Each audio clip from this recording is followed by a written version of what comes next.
Good morning students, welcome you all.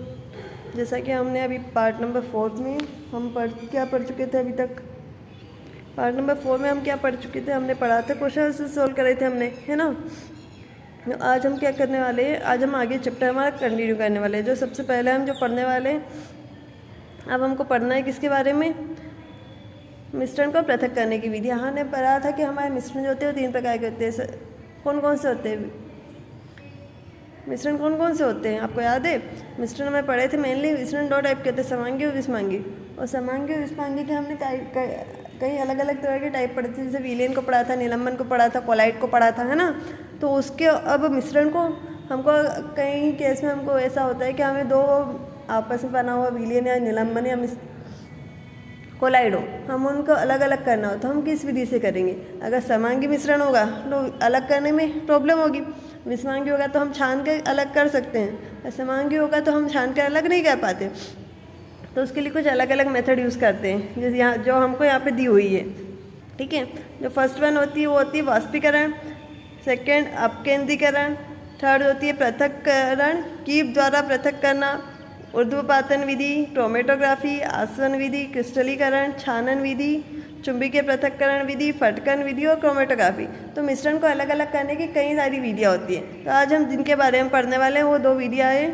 पहली जो पढ़ेंगे हम पढ़ेंगे अपकेंद्रण और वाष्पीकरण। जो हमने हमारी जो पहली 2 विधियाँ हम वो पढ़ने वाले। तो सबसे पहले हम स्टार्ट करेंगे वाष्पीकरण से। तो वाष्पीकरण विधि को करने के लिए हम सबसे पहले क्या है, एक एक्सपेरिमेंट पढ़ेंगे जो हमको हमारी बुक में दिया हुआ है। रंग वाले घटक को नीली अथवा काले रंग की स्याही से पृथक कर सकते हैं। अब वो कैसे कर सकते हैं, क्या वो हमको देखना है। हमको दे रखा है कि आधा बीकर हमको क्या करना है, जल लेना है, यानी कि वाटर हमको लेना है आधा बीकर, और बीकर के मुख पर हमको क्या रखना है, वॉच ग्लास रखना है। वॉच ग्लास किस तरह से मैं बताती हूँ आपको किस तरह से करना है। हमको जिस तरह यहाँ पे हमको दिया हुआ है इस तरह से हमको करना है, ठीक है।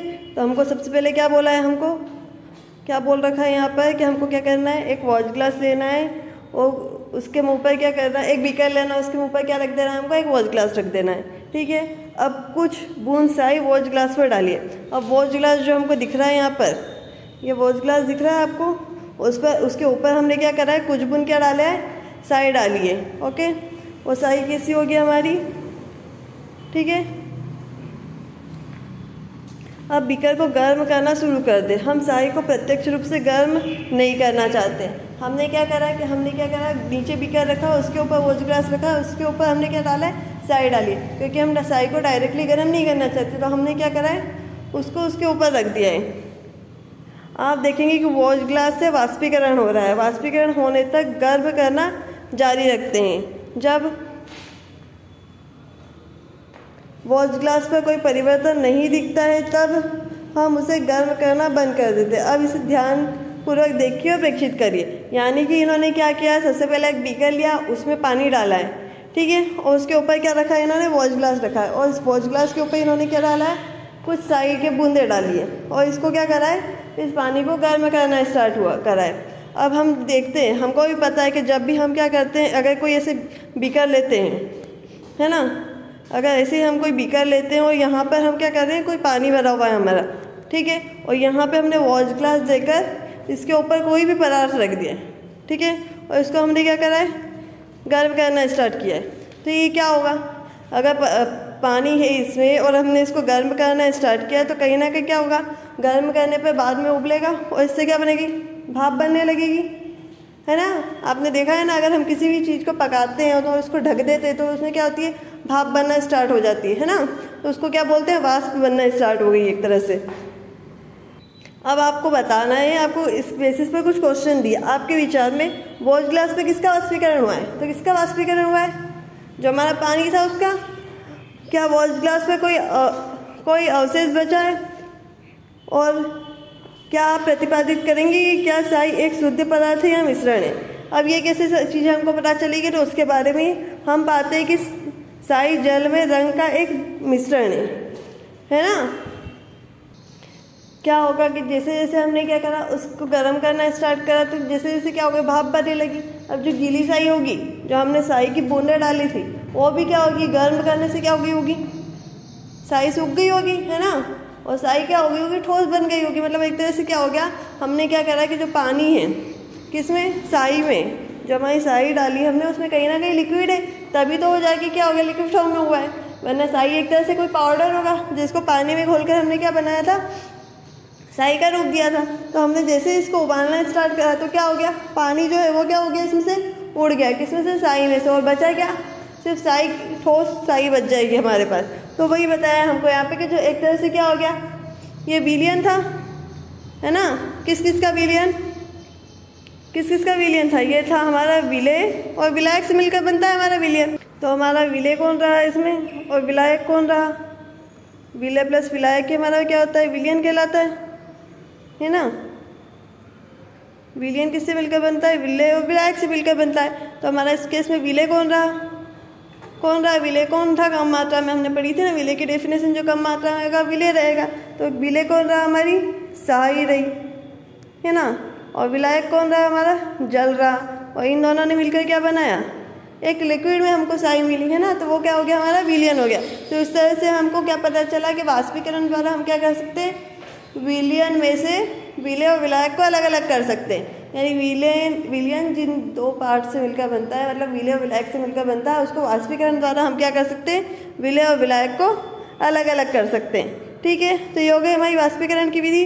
अब जो नेक्स्ट विधि पढ़ेंगे वो हम पढ़ेंगे दूध से क्रीम को पृथक कर सकते हैं। अब दूध को क्रीम से, यानी दूध में से हमको क्रीम निकालना है, तो वो विधि कौन सी कहलाएगी, ये वाला जो कहलाता है, ये अपकेंद्रण कहलाता है। जो हमने पहले एग्जाम्पल जो इसका पढ़ा है, ये हमारा क्या का एग्जाम्पल रहा, ये जो एग्जाम्पल रहा वो हमारा वाष्पीकरण का रहा। ठीक है, अब जो हम पढ़ेंगे वो हम पढ़ेंगे किसके बारे में, अपकेंद्रण के बारे में। तो ये जो हमारा एग्जाम्पल होगा वो किसका रहेगा, अपकेंद्रण का रहेगा। ठीक है, स्टार्ट करें। हम क्या दे रखा है, आजकल हम बाजार में संपूर्ण क्रीम, टोन, डबल टोन प्रकार के दूध पॉलीबैग आदि टेट्रापैक में पाते हैं। ठीक है, दूध में इस प्रकार के भिन्न भिन्न पदार्थ मात्रा में वसा होती। अब हमको पता है कि हम कहते हैं कि हमने मक्खन लिया, घी लिया, ये सब कहीं ना कहीं एक तरह से दूध से ही निकलते हैं। तो दूध में क्या होती है, डिफरेंट डिफरेंट टाइप की क्या होती है, वसा पाई जाती है ना। तो वो उनको कैसे दूध से हटाया जाता है। दूध क्या होता है, एक तरह से कोलाइड का एग्जाम्पल होता है, जैसा कि हमने पढ़ा था, है ना।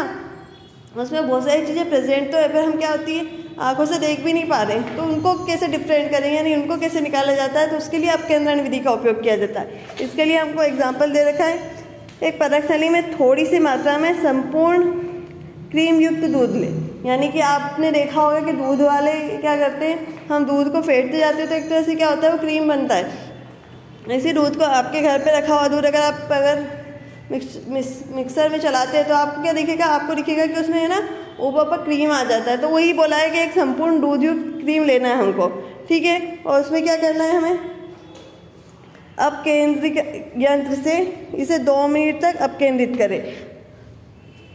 अब ये अपकेंद्रित यंत्र क्या होता है, आपने देखा होगा कुछ इस तरह देखा होगा आपने कि इससे जो दूध रहता है उसमें से मक्खन निकाला जाता है, तो उसको इस तरह से अपकेंद्रित करा जाता है ना।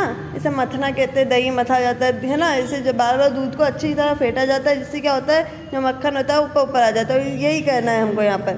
तो क्या करना है, इसे अपकेंद्रण यंत्र कहते हैं। तो उसकी हेल्प से हमको क्या करना है ना। इसकी जगह हम मिक्सर का भी यूज़ कर सकते हैं। जैसे यहाँ पे बोला है, घर में रसोई प्रयोग में होने वाले मथनी या मिक्सर से भी कर सकते हैं हम, है ना।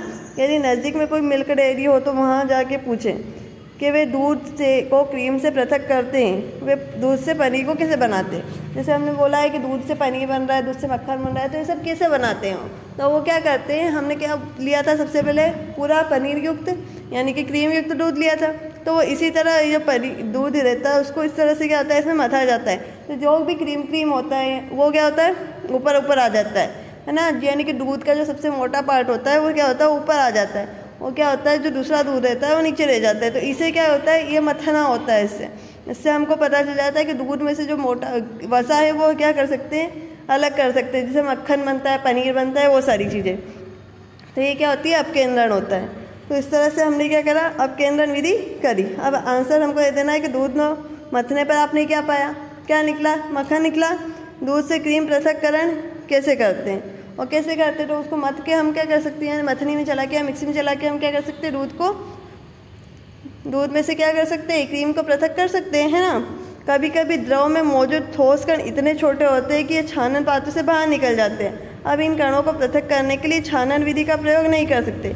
ऐसे मिश्रणों को पृथक करने के लिए क्या करते हैं, अपकेंद्रण विधि। अब जैसे दूध हम छानना चाहे कि हम दूध में से छान कर ही क्रीम निकाल लेते, तो ऐसा हो सकता है क्या?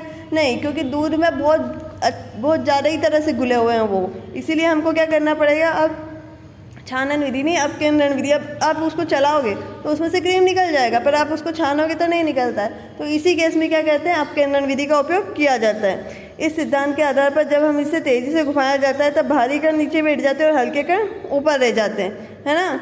इसमें क्या होता है, इसको हम तेज़ी से घुमाते हैं तो क्या होता है, जो भारी भारी कण रहेगा, जो वसा होगी वो सारी क्या आ जाएगी, ऊपर आ जाएगी, और जिसे हम आसानी से निकाल सकते हो। और जो हल्का रहेगा यानी दूध रहेगा, तरल पदार्थ रहेगा, वो जाके क्या हो जाएगा, नीचे बैठ जाएगा। ठीक है, भारी रहेगा दूध, लिक्विड रहेगा तो नीचे जा बैठ जाएगा, और जो ऊपर रहेगा वो हल्का पदार्थ क्या हो जाएगा, ऊपर आ जाएगा। इतना होने के बाद ठीक है, तो इस तरह से हमने क्या करा, हमने 2 विधियाँ पढ़ ली।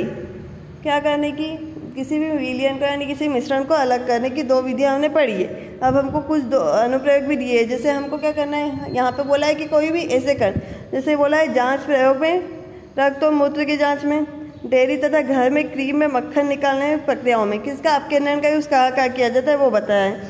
और कपड़े धोने की मशीन में भीगे हुए कपड़ों से जल निचोड़ने में, आपने देखा होगा वॉशिंग मशीन में हम कहते हैं कि कपड़े सूख जाते हैं, है ना, तो वही है कि वो भी किस बेसिस पे होता है, अपकेंद्रण विधि द्वारा होता है ना, क्योंकि उसमें तेज़ी से कपड़े घूमते हैं जिससे क्या होता है, पानी निचोड़ लिया जाता है उसमें। तो इस तरह से क्या होता है, अपकेंद्रण विधि का उपयोग। और वाष्पीकरण का हमने पढ़ा है। अब जो बाकी की जो विधियाँ रही है, कौन कौन सी विधि बाकी रही है हमारी, ये सारी विधि हम नेक्स्ट वीडियो में पढ़ेंगे। Okay, thank you.